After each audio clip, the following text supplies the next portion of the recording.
Hey friends, today on Gardening with Creekside, we are potting up our largest order of proven winter annuals today. We got delivery yesterday from Lenny, our favorite driver with Pleasant View Gardens in Loudon, New Hampshire.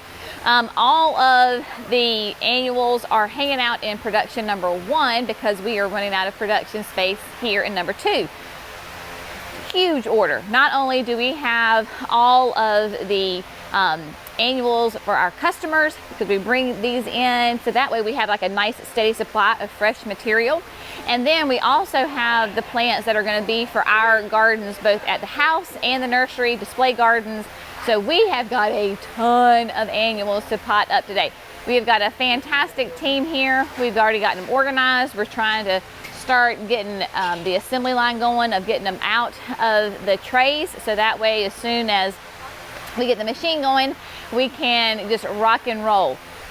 Really, so everything that we have today is either going to go in the grande container or a gallon container. We had to do a little bit of thinking because just like your garden, greenhouses have little microclimates as well. What am I talking about? Microclimates are little small climates within a relatively small space. Just like in your garden, you have areas that are hotter than others, wetter than others, cooler than others, right?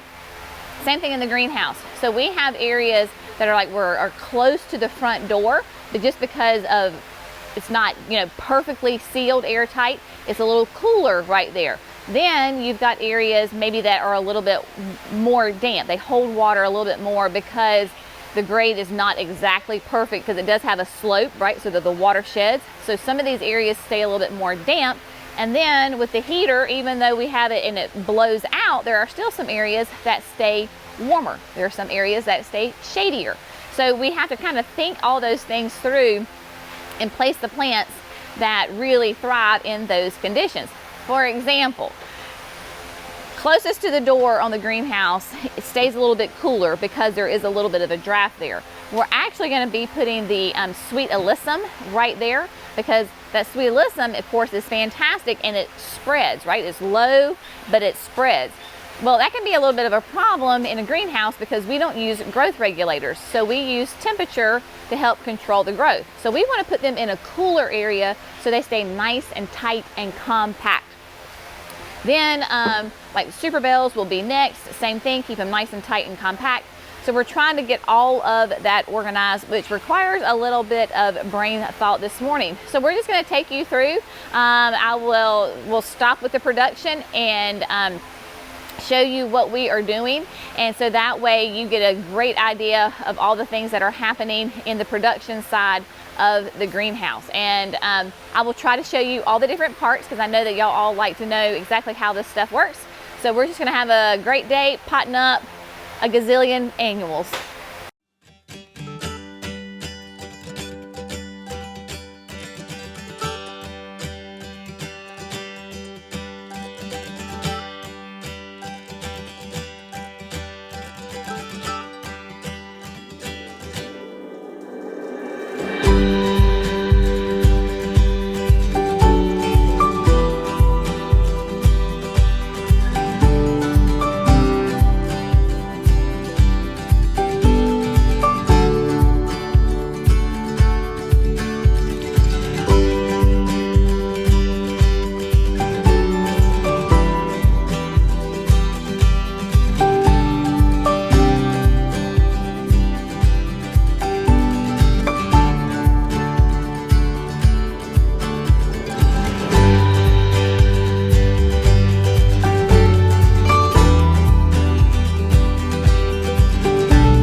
Okay, sweet people, we are done for the day. We're kind of done for the day.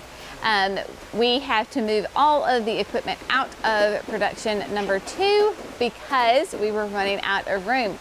We did roughly 300, it was over 300 trays, and there's 10 plants in a tray, so it's over 3,000 plants that we got potted up today. It took us a little while to get all the plants sorted, so we were a little bit later getting started today than we were last time, but this greenhouse is just about completely filled up, and we moved the potting machine down to production 1 because we simply ran out of room here. So what we'll do is tomorrow morning we will run it again, and then we will bring the rest of this up.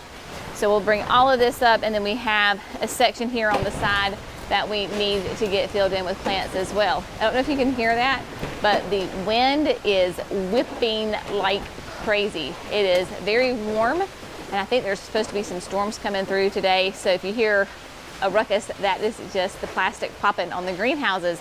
But it has been a good day. It's been a productive day. We're currently making more trays and pots. So that way tomorrow morning when we get up here and get going, then we will at least have a head start on that. It was pretty easy to move the potting machine because Jerry just hooks up the tractor, of course, right, and just moves it back and forth. Getting it lined up with the conveyor belt is a little bit more challenging. Right now we're having to lift the conveyor belt and move it down. We have like a dolly for one end, the heavy end that it sits on. But we are currently coming up with a system of getting some like rolling casters on the bottom of that. So that way we don't have to heft that thing up and move it around. So everything should be in place for tomorrow morning. So that way we can finish these sweet little things up. But it is coming together. It was nice to see all the fun plants getting back and seeing some new ones too. So this has been a day in production here at Creekside Nursery. Hope y'all enjoyed it, had some fun, and we will see y'all in the next video. Bye, friends.